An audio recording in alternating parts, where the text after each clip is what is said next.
1. Questions for Coach? We'll go Steve over here on the aisle on the front. Well, I'll start with a basic one. How much of an effect can the altitude issues that we hear about for teams coming in here, how much of an effect can that have? And if it's more than 0, what are keys to getting through that? We're not even getting into any of that stuff. Our guys are in great shape. They're ready to compete. If Denver wants to tip this thing off at the top of Everest, we'll do that. This thing is going to be decided between the 4 lines. They also got to come back to Miami if we want to make it about that. We'll turn off the air conditioning. They got to play in 90-degree humidity, sap the SHIT out of their legs. This thing is going to be decided between those 4 lines, and we'll decide it then. Over here on your left. Erik, so much has been made of Heat culture over the years, and this year especially because you're an 8 seed that's gotten this far.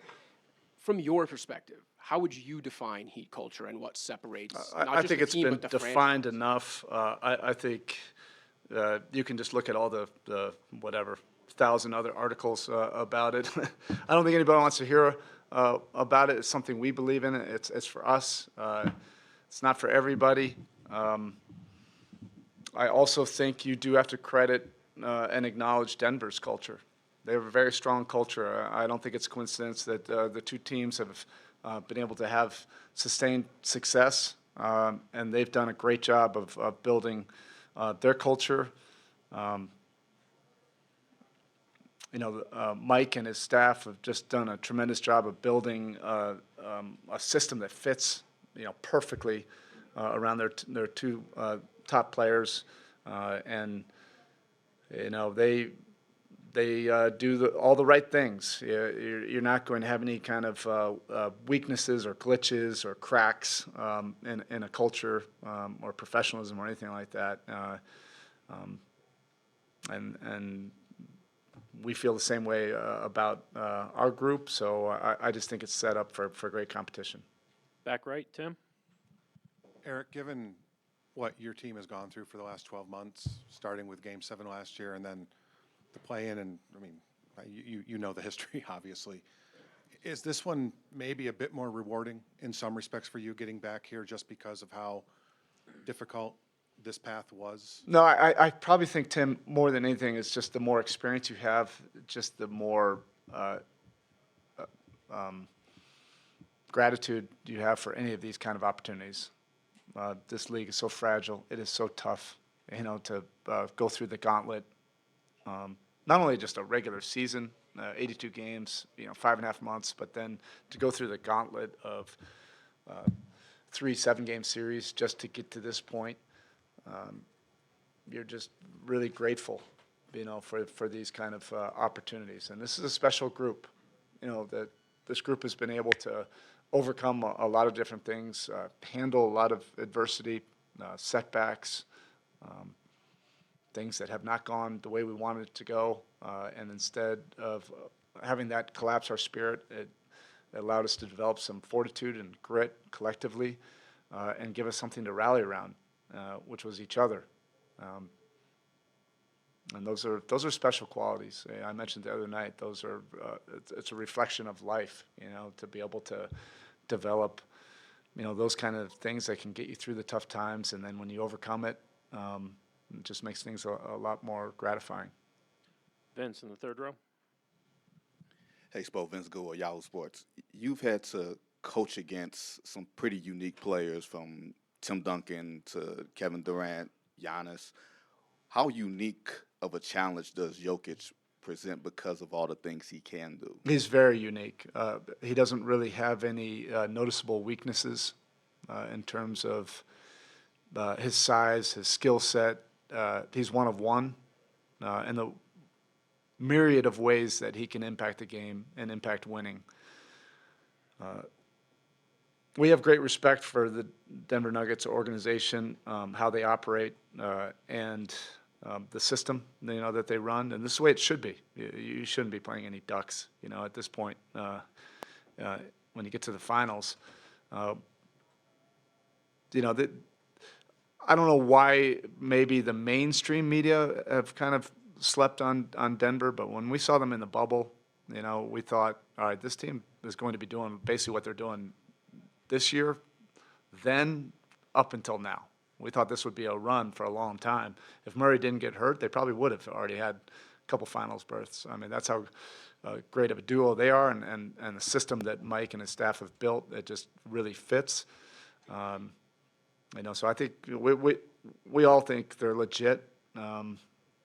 And in some ways, you know, it's a mirror image, you know, series, not in terms of style, but, you know, teams that probably have been overlooked, underestimated, build a chip on their shoulder over that. You know, so it's lined up, you know, to be a great competition. Ira in the front. Ira Winderman, South Florida Sun Sentinel. Erik, we had a chance to see Tyler go through a pretty extensive workout in Boston. He said his hope is to come back for this series. What would you put the chances or odds or percentages of maybe Tyler Hero being able to see action in the finals? I'm not a math guy, so I'm not good with percentages. He will not play tomorrow. We don't want to get ahead of ourselves right now. He's still just starting this process.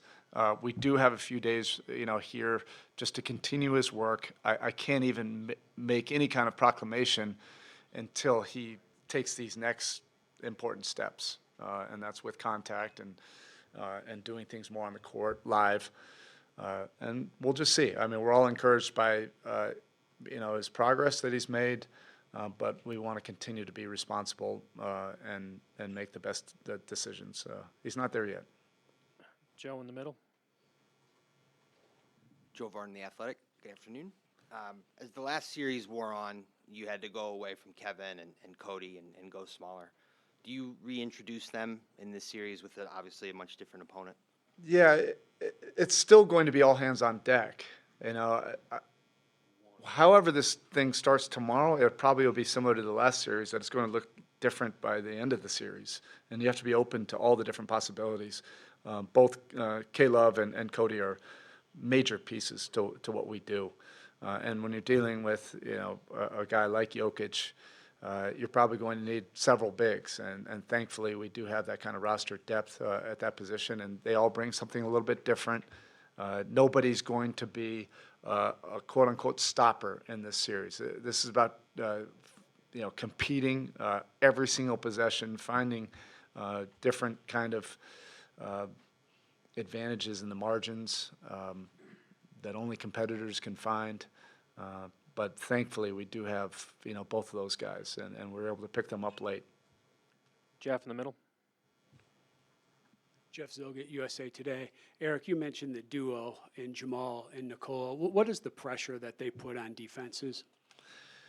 Well, they're both dynamic. They both can do it on their own, but they also both really complement each other. That's hard to find in this league. You know, when your two best players just absolutely complement each other.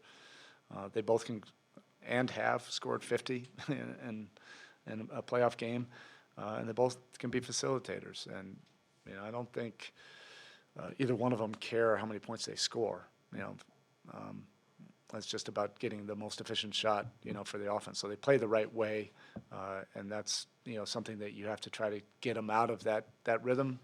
You know, and there's no easy way to do that. You just have to find a way. Back right, Rachel. Rachel Nichols from Showtime. Erik, I asked this not knowing exactly what year you moved to Portland, so excuse my ignorance here. You've been in so many NBA finals in one way or another, but if I can take you back to when you were a kid, a teenager, and they were just something you watched on TV, what was the one that you remember being like, I want to be there, I want to be on that stage one day? I didn't really think about it like that, you know, because back then I was still thinking, hey, I'm going to play in the league. I definitely wasn't thinking, I want to be Jack Ramsey. I was scared of him. You know, probably and this story has been told many times, but, you know, I probably had a little bit more awareness. All right, I'm going nowhere as a player. And when Rick Adelman was the coach, he was, you know, Jack Ramsey was the first image I had of a head coach. He was the coach of our team. And as I got older, in high school and college, it was Rick, and I just loved the way he operated. He's been a big mentor, to me. So the Adelman kids, including David, and I have known David since he was, probably 3. We were all running around the facility, but that's probably when I was followed them the most, when they made those 2 finals runs. And do you remember thinking, I could be there one day? No, One way or another? that wasn't really a thought. It was more just, celebrating, that team, and really trying to support all the families. The organizations were much smaller then, so it really felt like a family deal. You grew up, with the organization. They were just trying to support them and figure out a way how they could knock off those Bulls teams. Melissa, last question. Hey, Spo, Melissa Rowland, Fox Sports. Jamal Murray just said the 2 teams with the best chemistry have made it to the finals, and you kind of talked about it when you talked about the mirror image thing. How has your guys' chemistry and your guys' trust in one another gotten you guys through your many obstacles this season? Yeah, it's those moments when nobody else understands, and nobody else is in the locker room. Nobody else, we say that all the time. Our guys are the men in the arena, and it's tough to explain it to people on the outside. But when you have these privileges to be able to go through adversity or setbacks and learn from that, I think those are lessons that we all could benefit from, that you develop a grit and a collective perseverance and fortitude. And if you approach it the right way, which this group does, that you can really grow, and they can be incredible life experiences to be able to come together, like that. But Denver has a very similar, personality. We didn't necessarily hang out with them in the bubble, but competitors recognize competitors, and we would acknowledge, them. And we never really, we didn't have to face them in the playoffs, but we always just seemed to bump into them. The staffs would bump into each other out on the lake, for whatever reason. We were all fishing out there, and those were the 2 organizations that were doing it. I have no idea why, but it was, they're good people. They're great competitors. We have respect for them. And they have an edge, Mike has an edge, and that edge is going to be there for both sides, and it's going to be decided, between those 4 lines, and this is what you want. You want the greatest challenges in this league. You're not expecting anything to be easy, particularly when you get to this level. We just want to get this started. We have great competitors that want to put themselves out there for everybody, to see and judge, and have no fear about it. All right? Thank you. Thank you. Okay, questions for Jimmy? Over there in the right side on 1. Go ahead. I got one for you, but first, to follow up on what we were talking about the other night, what is the key to slowing Jokic? Guarding him as a team with all 5 guys. He does everything so well. And we're going to have to be in the gaps. We're going to have to gain rebound. We can't have defensive lapses. And we're just going to have to get after it. I think at the end of the day, he's a major key, as DJ Khaled would say. And we're going to have to lock in. Talked many times in the last few weeks about the belief that you have in the room and everybody has together. Why aren't you guys, though, a little surprised at what you've been able to accomplish in this run? Because we do it every single day, and we know what we're capable of. The outside individuals don't get the opportunity to see that. And I wish that y'all did, because then you would see that the guys that we have on this team, on this roster, can really play some high-level basketball. And we're going to stay confident because, like I said, we're in the grind every single day.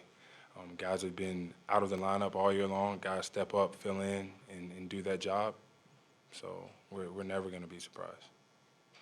Joe, 3rd row. Joe Varden, The Athletic. Hey, Jimmy.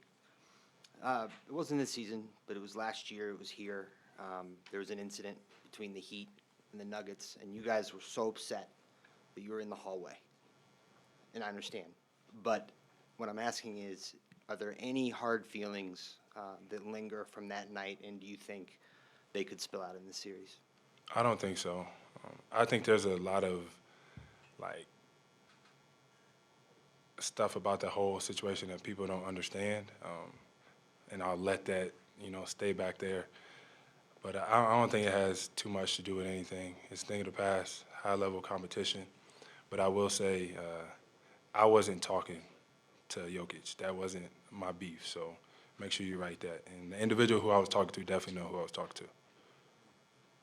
Melissa here in the front.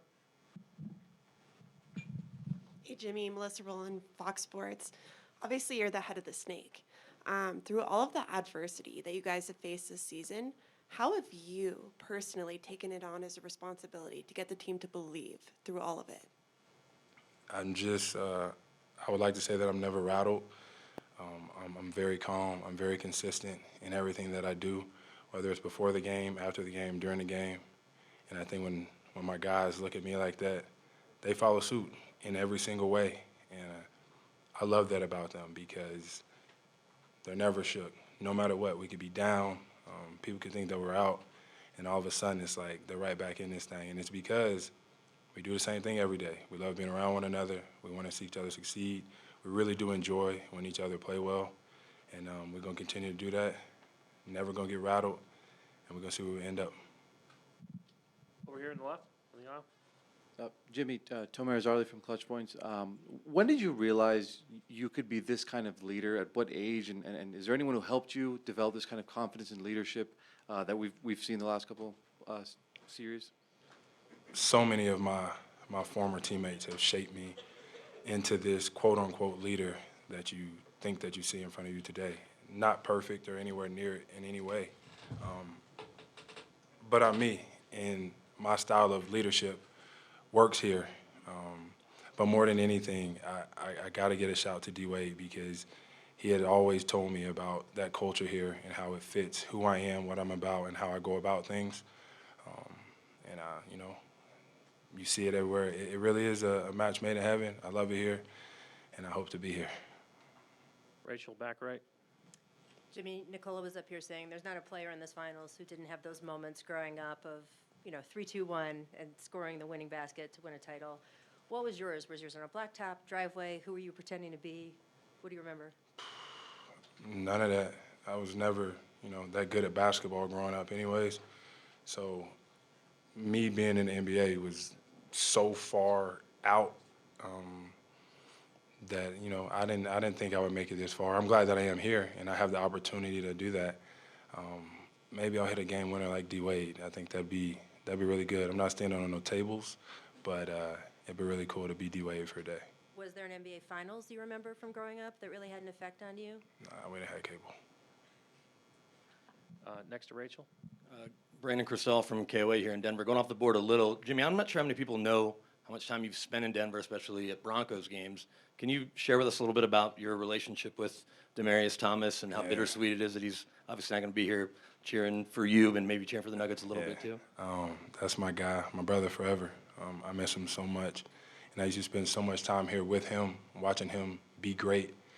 And he motivated me because his story is really, really incredible through everything that he's been through to make it and do what he did for the Broncos. I actually have a lot of love for this city. And like I said, I miss that guy. I wish he was here to sit courtside and watch me do my thing because we talked about this all the time. Maybe not, Denver versus my team, but just being able to watch me win a championship like he did. Right side on one, third row on the aisle.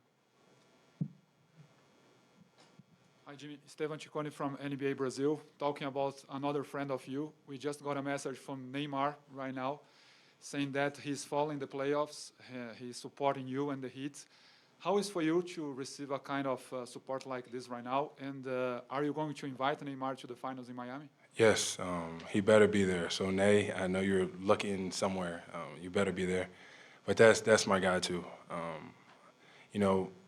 part of my routine on game days and off days is I watch all types of sports of people who inspire me to be great. He's one of them. So I've probably seen each one of his highlight videos on YouTube way too many times. Sasha, tennis, Carlito, tennis, like you go down to Serena, everybody. I love greatness in any way that you view it. And he's obviously a close friend of mine, so I pay attention to him a lot. But with him in my corner, I think I'm gonna be okay. Last two, Om and then next. Om Youngmas, ESPN. You talked about how you spent a lot of time here in Denver. Have you felt the altitude before? How does it impact you, and do you do anything to adapt? Nah, I just be drinking some water, listen to some music. I think that's the formula. You just gotta listen to music, drink water, drink wine, play spades, and dominoes. What are you going to listen to before game one? Before game one, probably Dermot Kennedy, honestly. He be having me grooving. So Morgan Wallen too, him too. Luke Combs, Lauryn Hill. It goes, Kirk Franklin. You never know, but it's gonna be something. Spice Girls. I don't know how to follow that one. 2 questions. One, Jimmy, how's your ankle? You injured it against the Knicks and you tweaked it a little bit in Game 7. Are you 100% or are you close to 100%? Or is that a look that tells me you're going to lie right now? No, I'm not gonna lie. I'm gonna say that nobody cares. You don't either. And I'm still expected to do my job at a high level if I take the floor, which I will. And we're gonna be okay. We're gonna get the job done, bum ankle or not. And I'm not taking a follow-up, so don't do that. You're not taking a follow-up? Nope. Okay, well, I'm going to ask you anyway. Boston, you made the adjustments late in that series against Boston with their length when they switched on Al and they switched on Robert Williams III. What type of challenges defensively does Denver pose compared to Boston that maybe you don't have to worry about? Honestly, I haven't even paid attention to it just yet. I'm not gonna lie to you. I got a lot of time between after this media session and the game to really lock in on what I'm gonna do to help this team win on both sides of the ball. But I'm gonna play the right way. If I'm not open, I'm gonna pass the ball. I'm gonna try to collapse the defense and create help, kick it to my open shooters, play basketball the right way, and know that this team way of playing basketball is gonna win it for us. I answered your question, too. Good, first question will be on the right side in the middle. Hey, Duncan, Pat Graham, Associated Press. I just want to talk to you a little bit about altitude. And you guys are here. What have you heard about it? Do you believe in does altitude bother you? And how do you acclimate in this brief of time? I mean, we played here before, so it's not some like folklore that no one's seen before. A lot of us have played here, a handful of times. So it's nothing new. We don't expect it to have any sort of impact. On the right side, second row. Duncan, Matt Moore, Action Network. You guys have played a lot of different teams, obviously. You faced Giannis, you faced Tatum in the Celtics. What is it that's different about this team from what you've seen in the playoffs so far? Yeah, I mean, they're playing really well. They have a handful of guys that can beat you on any given night. Obviously, starts with, those main two, Jokic and Murray. So really talented offensively, and they're going to make you work for everything, defensively. So, they pose a great challenge for us. We're excited about it. Definitely, they play differently a little bit than some of the other teams that we played.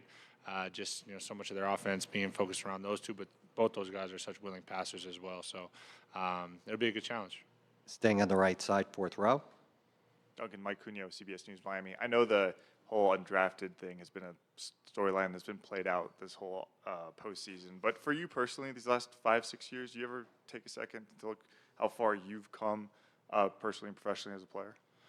Yeah, there's lots of moments, kind of when there's a pause in the action, I guess, if you will, to kind of step back and be appreciative of the journey. I mean, when you're in it throughout the day-to-day, you're just kind of focused on what's next, and obviously your perspective shifts and changes as you advance in your career and you want more for yourself because, we're all competitive people. But there's always moments to be able to kind of sit back and reflect. A lot of it comes from sharing memories and experiences with people that have kind of been around for the entirety of the journey, family, friends, people in my corner that are able to kind of offer me that perspective. So, I value those moments and conversations,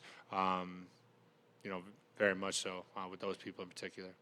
On the left side, fourth row. Paulina, NBA Mexico. I just gave you a Polaroid when you were in Mexico. What do you remember about that games? And also, how has it changed since last December till now in the finals, your role in the team? Yeah, Mexico City was an amazing experience. I just remember the excitement, the energy in that arena. From when we got out there, like shooting around in warm-ups, and an hour plus before the game, it was basically packed, and just the entire country, it felt like, just excited to have us there. And it was definitely a memorable game to be able to win that one. And a lot's changed, a lot's transpired since then for this group in particular. We've had a lot of ups and downs, but that was definitely a cool moment to look back on in the season. We'll stay on the left side, third row, David Aldridge. Thank you. Duncan, what's the specific challenge for Jokic as a short roller, especially, and the options that he provides everybody else on the floor? Yeah, I think the fact that he garners so much attention because he can score, but you have to be smart with how you approach it because he's such a willing passer, and they're so good of playing off his overreaction. So finding that balance between making it difficult on him and throwing different looks in multiple defenders or what have you, while also making it so he doesn't constantly be able to get everybody involved in easy looks and get kind of them going as an offensive unit. Left side, second row. Hi, Duncan. Josh Moser, good to see you from Channel 7 in Miami. Great to have you here. For the people that really haven't followed the Heat, what's the secret sauce that you guys have that just allows you to always will yourself to a win?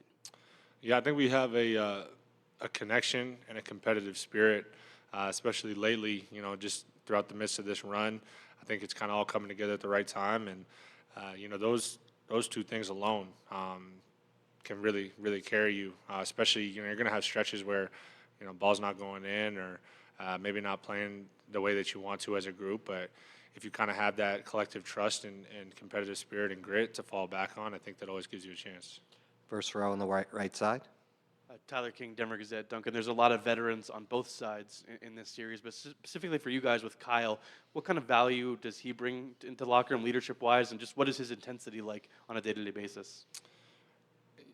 Kyle brings a ton of experience, obviously, from a years in the league standpoint, and then also a playoff experience, and somebody who's held that trophy at the end. So it's a huge luxury to have somebody like that in the locker room. And, obviously I share the court with him a lot, kind of in that second group. And, he just can come in and just change the whole rhythm and flow of a game. And his impact is so much more than what you see in a box score or, what shows up in terms of maybe the game film.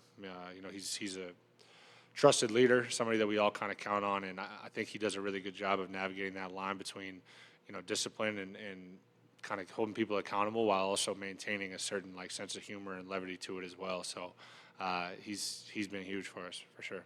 Last question for Duncan. All right, thank you, sir. We'll take first question here, Shane in the front. Shane Young with Ford Sports. Hey, Caleb.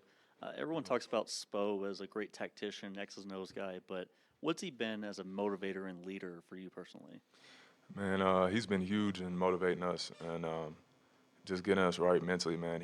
You can definitely tell he works on himself and the mental aspect of he studies that, and he betters himself on that. He takes pride in that, and to be able to relay those messages in a way to relay to us has been super important for us, and how prepared we are, not only physically but mentally. Next row back on the aisle. Caleb, you're coming off the series against Boston. They were so much drive and kick, and especially when you guys are in the zone now, what do you have to adjust for awareness-wise when they can just go over the top rather than having to go through you? Yes, they're a unique team. They got a lot of different ways to score and put the ball in the hoop, and they share the ball. You could tell they really love playing together, and I think that's what's so important, and that's what's gotten them to this point. And I think that's what makes them special is they share the ball and they score and put the ball in the hole in multiple ways. So we'll definitely have to figure out different type of plans. I'm sure we'll adjust a lot on the fly to figure out how to keep that ball away from the rim. But they got one of the best players in the league, and we'll just have to figure it out. We'll continue down the aisle here on the left.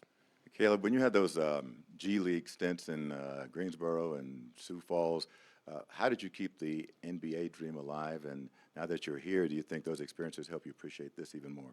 Yeah, I think the G League has improved tremendously. I think they do a great job, especially even promoting the guys that are playing there. And luckily enough, when I was playing there, especially in Greensboro, I was on NBA assignment. So I had the luxury of being able to play heavy minutes and get the opportunity to get plays and get shots. And but it really got me better just playing and learning how to play and being in different environments and positions. And just the talent that's in the G League is so overlooked.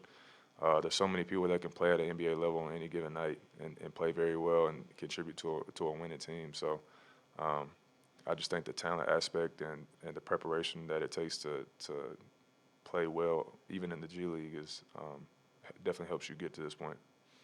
Right here in the front. Ronendorf in Israel today. When the leader of your team, okay, he was drafted, but drafted 30th, can you kind of relate to that of all, your group of undrafted players that your leader also in a way went through that? For sure. I talk about it all the time. We got the leader, like you said, the head of the Snake Guard team. He's got drafted 30th. I mean, he wasn't a lottery pick or anything like that. His path to get to where he is very similar to a lot of ours, and he was very overlooked coming up, even through high school and college and those type of things. He didn't have all the 5 stars and all the Kentuckys and Carolinas going after him. So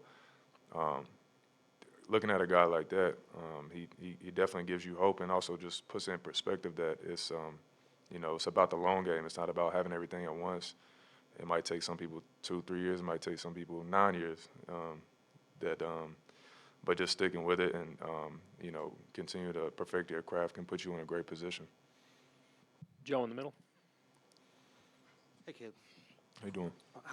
What's it been like for you since Game 7? Bam made the comment up there on the podium the other day that you had made a name for yourself. So I'm just curious, like, what the attention has been like on you the last couple days. Yeah, it's definitely been a little different for sure.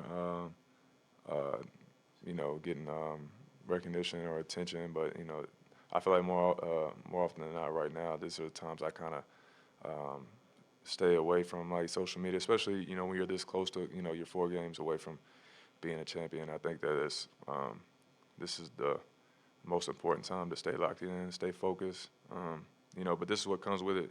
Is whenever you're winning and you're moving on, and that this stuff. So this is it's great publicity, and I'm very grateful and appreciative that even Bam, guys like that are saying that I've made a name for myself, because that's the whole reason I've been trying to prove myself since I've been in the league. So, but it's one thing to do it, once for a series or whatever. It's another thing to stay consistent. So. No, sorry, one row up. Mark on the left. Thank you. Mark Spears, ESPN's Landscape. What was I know your brother wasn't at the last game, but what was his words to you afterwards? And do you expect him to come to most of the finals games? Yeah. And also, along with his messages to you, I don't know if it's Muss or J. Cole, like what other messages did you get after the game? Man, I got a ton of messages from my people, man. Some messages I can't really say on here, but it's all been positive and supportive, and he's definitely gonna come. He's gonna come here, and he's gonna make sure he's in town and make sure he comes see me play. But all my people hit me up, just congratulate me, and but that's how I know my people understand, and they want me to to give 4 more, is just because they're just as hype as they are right now. They trying to keep me focused with just saying, we got 4 more and stay focused with 4 more. So got 1 more round to try to get to where we're trying to get, and but my people couldn't be happier right now. So yeah, he called me before I got undressed. What did he say? And is he coming? Yeah, I don't know if he's. I mean, he's definitely gonna be at some games for sure. I already talked to him about that. I don't know which ones yet, but yeah, he called me before I got undressed after Game 7. Just hype, just screaming, just jumping up and down. He's like, that's like my brother. So, he was just as hype as my family was. He's one of the first people to call me, and yeah, man, that's my dog. So like he's super proud, super appreciative, and couldn't be happier. Right here in the second row. Hey, Caleb. Sebastian Hernandez for Hispanic Sports Media. Well, you came here after you played the play-in tournament. So what do you think was the principal change in that moment when the postseason started you win the play-in, and then now that you are in the finals? Well, what was that principal change of the team that was so big for all of us? I think just getting our foot in the door. I think that's was the biggest thing for us. We just knew we had to get here. And once we got into the playoffs, it was kind of a relief. And now we could just focus on playing. And we just knew we liked our chances with, pretty much with anybody, knowing that it was the first team to 4. And it's different whenever it's like the NCAA tournament and the play-in. We had 2 chances, but other teams had 1 chance. And after losing that first one, we knew it was the only chance that we had to get into the playoffs. So once we finally got in, we could kind of just take a deep breath, get back to focus on, just playing, and knowing that a team had to beat us 4 times was going to be tough. Last question in the back. Jose from Drafteados, Spain. Experience is key at this stage in the NBA Finals, of course, and you have a lot of players with a lot of experience in your team, like Lowry, Jimmy, of course, Kevin Love, Coach Spoelstra. What have you learned from them in this road to the finals? I think most importantly, what I learned from them is after the losses, because I'm so used to, getting down on myself. It's kind of like a college mentality where I've kind of had to learn from that, where you get so mad and get so down on yourself, beat yourself up about losses. And I kind of look at the way those guys operate after losses, and they don't, not that they don't care, but they understand it's a series. It's multiple games. It's not just one game, and they also understand how quick the turnaround is for the next one to be able to come in with the right mindset that you kind of had to let things leave them in the rear view. So I think I've been trying to learn that, and I think I've matured in that aspect just from being around those guys. So I think that's been really important for me and the growth of my game so far. Thank you. Thank you.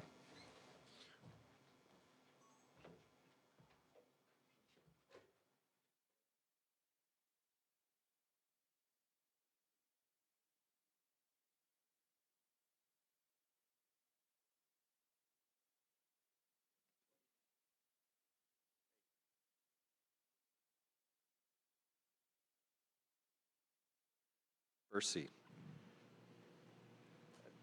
Tyler King, Denver Gazette. Kyle, and I was asking Jeff Green earlier about kind of your battles with him in college in Georgetown Villanova days. I'm just curious if you remember those battles and just kind of what it's been like to play against Jeff throughout your respective careers. They weren't really battles. We won every game that I played against him. Nah, man, it was that Georgetown Villanova rivalry goes a long way, goes back a long way. The respect that the 2 universities have for each other is awesome. The professionals, the pros that they've both, made. But just being able to have a guy who's been in the league now 16 years, a guy that I played against in college, just kind of, him going through his heart stuff, just to be able to see him, have this opportunity on the stage and be able to still be playing basketball at this high level is it's a pretty cool story for him. And, you just kind of appreciate a guy like him for all the things that he's been through and still doing it, at a high level. Third row in the middle. From the Denver Post. I know you guys have seen Denver since November of 21 when the incident happened here, but I'm curious, what do you remember, especially about the post game in that? I mean, I'm guessing it had to be sort of a unique scenario. And then at this point, is there any lasting animosity? I think it was just something that, it was a heated moment. It hurt a teammate of ours, and, we wanted to have his back, and we always, at that time, we're going to always have our teammates back in that moment. But, in that, I don't think there's anything festering. We're at a different level. We understand it's about winning 4 games right now. Anything that has happened in the past is things that, we can't control right now. We got to worry about winning basketball games, and that's all that really matters. On the right side, second row. Kyle, Matt Moore, Action Network. Both in Toronto and here in Miami, you've been a part of teams that defensively, you guys can do almost anything. Zone, switch, all these different coverages. What does it take from the players to be able to play that style when so many teams can't? Belief and trust in your coach. honestly, and belief in each other. Being able to switch, from zone to man to whatever you want to trap, double team, doing different things. You got to be able to have a sharp mind and be in the moment. You got to be able to say, okay, whatever coach needs, I can do or will do. And it's just, it's fun to be able to switch things up, change rhythms, because sometimes, you just got to do something different. And which in Toronto we did that, and in Miami we're doing that now. We're switching up and doing different coverages, different things, and the versatility that we have on this team is pretty remarkable. On the left side, second row. Hi, Kyle. Good to see you. Josh Moser from Channel 7 in Miami. You're one of the few that have been here and that have won it at this level. How much does that experience help, and how do you use it in this series? I think it will help a lot, but we also got a head coach who's been doing it a long time also, has been here more than me. But I think just for me and in this moment with these guys, I'll be able to help just kind of keep our focus, stay here. And, we also got Udonis Haslem, who's been here, who has 3 rings also. But I think we're just prepared mentally just to stay stable no matter what happens. And it's kind of been our season the whole year, just being here and staying in the moments. On the left side, fourth row. Tanya Ganguly, New York Times. Why do you think, what have you learned about Jimmy's personality playing with him, and why do you think it's worked so well with this team? His personality is very different. He's one of a kind. But how he treats his teammates, he treats his friends, it's like no other. And I think that's what helps us, as a group. He may say some things or he may do some things that, you might be like, oh, whoa, but it's coming from the best part of his heart. And when you got a guy like that and you respect him at that level and knowing that he's willing to do whatever it takes to win basketball games and treat you at a high level, he's our leader, so we just follow him. You just mentioned, like, he'll do some things sometimes where you're like, whoa, but then it's coming from a good place. Yeah. How do you know that? Because we're around him every single day, unfortunately, but fortunately. But being around him, you just get to learn the guy and just learn his true love for the game and his true love and for winning and for you as an individual. We're going to take 2 more questions. David Aldridge.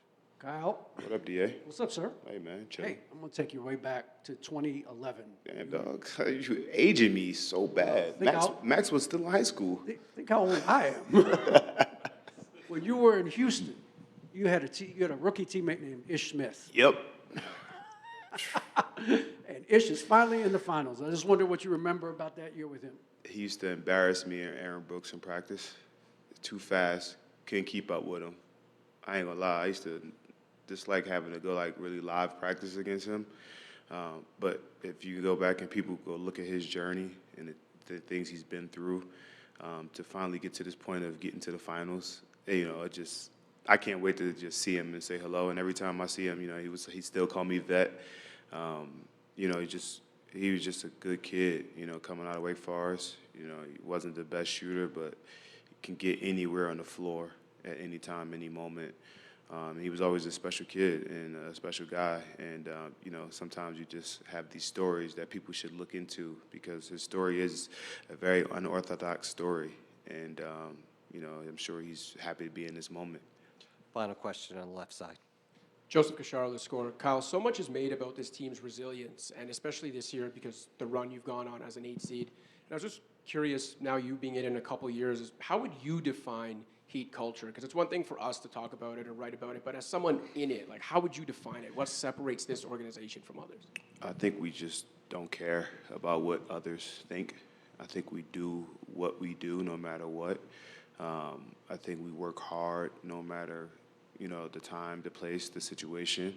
I think we prepare ourselves and we're well prepared to go into any situation, no matter where it is, what time, anything. We're prepared to do it. And I think we have and the culture is just about believing, and we believe in what we do every single day, every night, the work we put in. Thank you, guys. Thank you. Have some questions for Bam. Make sure ain't no Gatorade on the table. Take first question here on the left side, on the second row. Hey, Bam.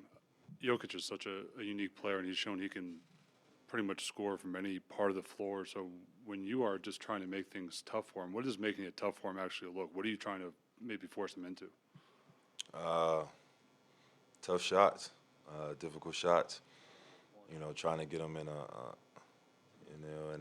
uncomfortable zone and force him to take tough shots. Joe in the middle. A few minutes ago, Spo said that there's no Jokic stopper, that it's throw bodies at him. Do you agree with that? You said what? Spo said that there's no stopper when it comes to Jokic. Like, you got to throw bodies at him, you got to throw different looks at him. But you two, I mean, you match up, or at least you do during the regular season. So how much do you think that the challenge is on you to stay in front of him and limit him? Make him take tough shots, force him into tough shots, and live with the result. That's the biggest thing for me. I feel like this is one of those series where he becomes very dangerous when you let his teammates get involved, and he can make those incredible passes and end up with 12 assists. Melissa here. Hey, Bam. Melissa Rowland, Fox Sports. How much has your guys' trust in one another guided you guys through all of the many obstacles, all of the adversity that you guys have faced this season? Like, if it weren't for that, would you guys even be here? What does that look like behind the scenes? Man, we've definitely had moments in this run where people thought we couldn't do it. People thought we weren't going to make this, we weren't going to do that. When you got the trust in your 15, the coaching staff, and whoever's getting on that plane with you, when everybody believes and has a trust, I feel like you can do anything. Vince in the middle. Vince Goodwill, Yahoo Sports. Bam, in the last round, we saw what Jokic did to Anthony Davis as far as being able to score on him and the way that he compromised the defense. You just mentioned that you don't want the other guards for Denver getting off because of, Jokic's ability to pass. Are you willing to sit there and eat 45 or 50 if that's what it calls for from Jokic? Does it end in a win? You can decide that. Yeah, if it ends in a win, it doesn't matter. You can talk about stats, you can talk about this guy did that, did this and that, but, at the end of the day, they remember the people who won. Second row. Tomer Azarli from Clutch Points. Bam, I'm curious, at what age did you start developing, the confidence to be a leader? And who is someone that helped you become a leader and the type that we're seeing today? My mom. I know I talk about her a lot. Hope she doesn't call me during media. But it's been my mom because she's been a leader in my life since I've been born. Seeing my mom go through every adversity, it's always one guy, go through all the adversity.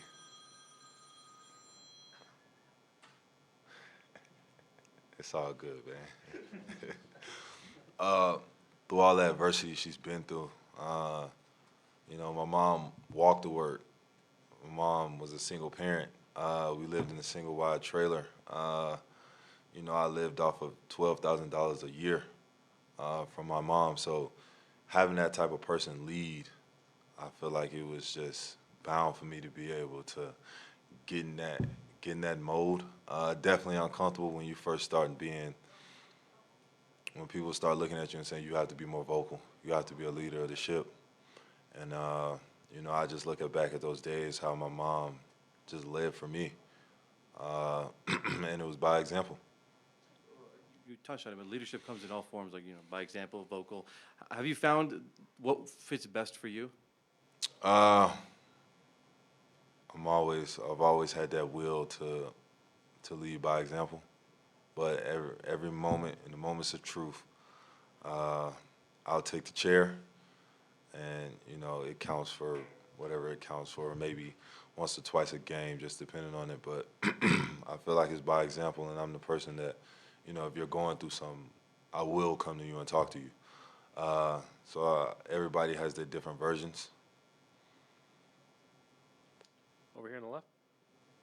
And you've already seen pretty much all the coverages, but on the spectrum of Milwaukee, New York, Boston, how much of a crowd do you expect to be playing in when you get paint catches? A lot. You know, I feel like that's been the biggest thing in a lot of series, not letting me be comfortable in the paint, get to my spots. So the biggest thing for me is just watching film, making adjustments, and figuring it out. Shane, right here. Hey, Bam. Shane Young with Ford Sports. Through Caleb's journey the last 2 years with you guys, what's been your favorite part about seeing him grow into what he's been doing now? Man, the swagger Caleb plays with. That's my biggest thing, because when he got here, he was truly quiet. Like, Caleb is one of those people, he's like, it's like a morning person that doesn't talk in the morning, but he was like that all day. So we'll be in practice, and he'll maybe say 3 words. And the only reason he'll say those 3 words to me is because I've known Caleb since we've been in high school. But now seeing him, you know, communicate, talk, really be himself on the court, express himself, I feel like those are the biggest steps I've seen him make, and truly proud of him. Last question in the front. Rolando from Israel today. Because you're such a defensive mind, do you do a lot of reading of stats, analytics? Does that interest you at all?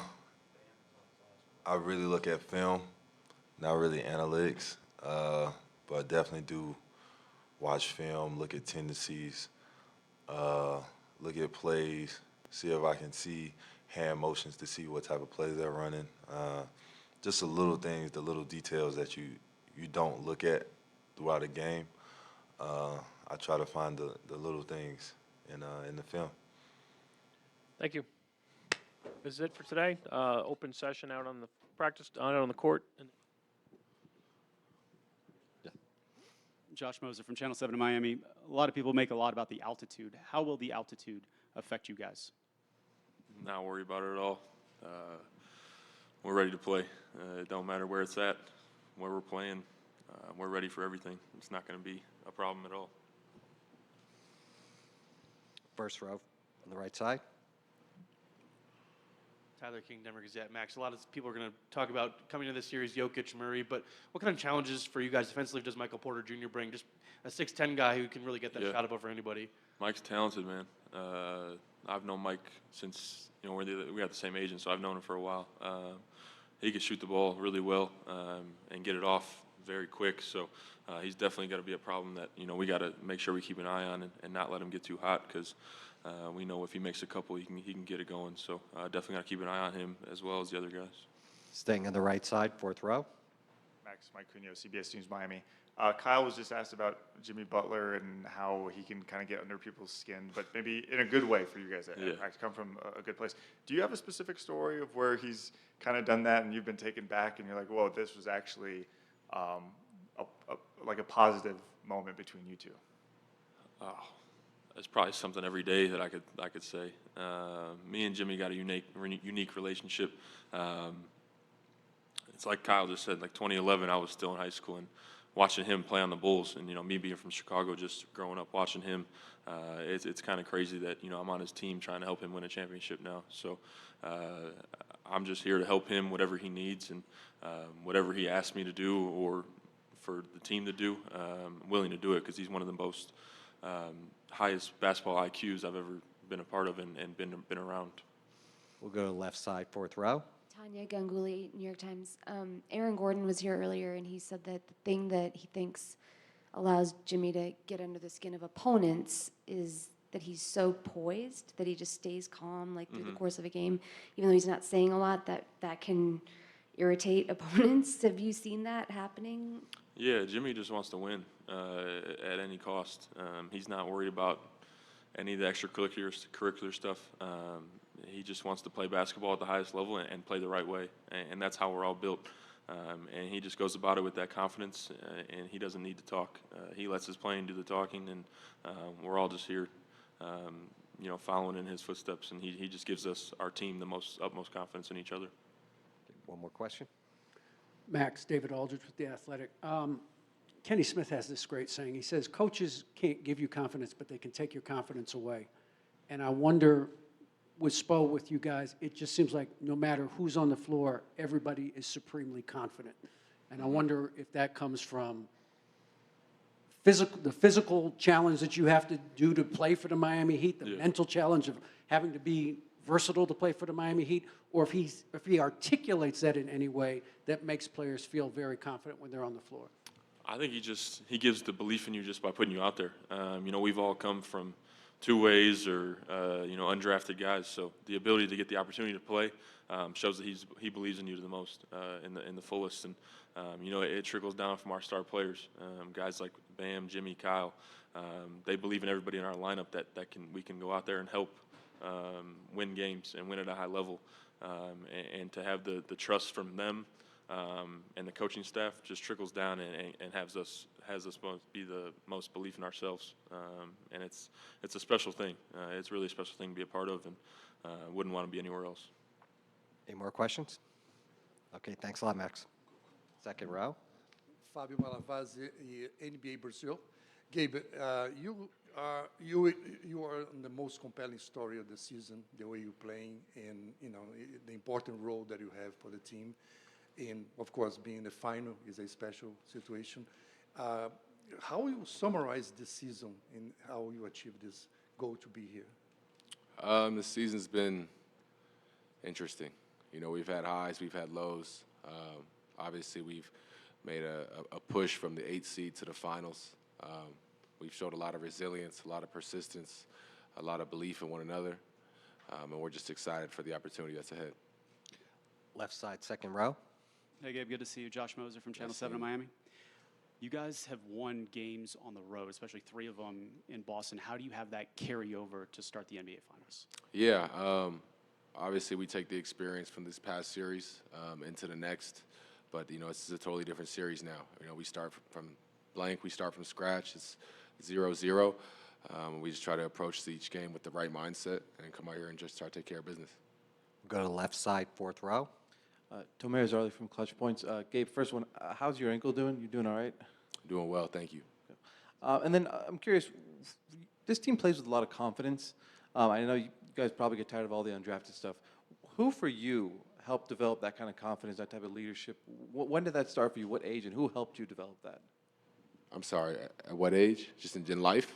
Yeah, did that confidence in leadership kind of develop for you, and who helped you with that? I'd say the support of my family and friends has helped me over time, but I think you grow confidence in anything you're doing with the amount of work you put in, whether it's cooking or golf or basketball. You know, I think we all put a lot of hours and time in, and extra reps and shots, et cetera, that when the time comes, you know, you have faith and have confidence because of the work you have instilled.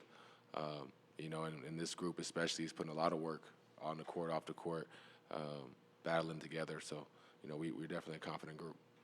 On the right side, first row. Tyler King, Denver Gazette. Gabe, I talked with your old college coach, Coach Pasternak, the other day, and he was talking about how important your leadership was in your final year there at UCSB. I'm just curious for you what your time there was like and how it kind of shaped you and get you to where you are now. Yeah, I'd say one of the most important things I learned at Santa Barbara was the value of relationships. And I just had to alter my leadership style maybe at that time as a young kid to what it is now, and just continue to grow and evolve and find ways to be a better leader, to better inspire, to just help move the needle with whatever group I'm with as best as I can. On the right side, fourth row. Hey, Gabe, Mike Cunha from CBS News Miami. I actually got a question from our friends at CBS Sacramento for you. They want to know what it's like to represent the Central Valley over there and if athletes coming out of that area are overlooked. Yeah, I mean, it's awesome. I mean, there were athletes that came before me that I looked up to and I'm still close with. So I'm fortunate enough to be able to be the one right now that's, you know, in the limelight to be able to represent our area the best I can. And I look forward to being able to represent Miami as well and trying to get this title. Any more questions? Going back to him. Just a fun one, because I know people have made a big deal about Jimmy Butler's playlist lately. How would you rate his playlist going into these games? 10 out of 10. I love Jimmy's music taste. We go back and forth with music. You know, I could listen to music with Jimmy for hours. Thank you very much. Appreciate y'all.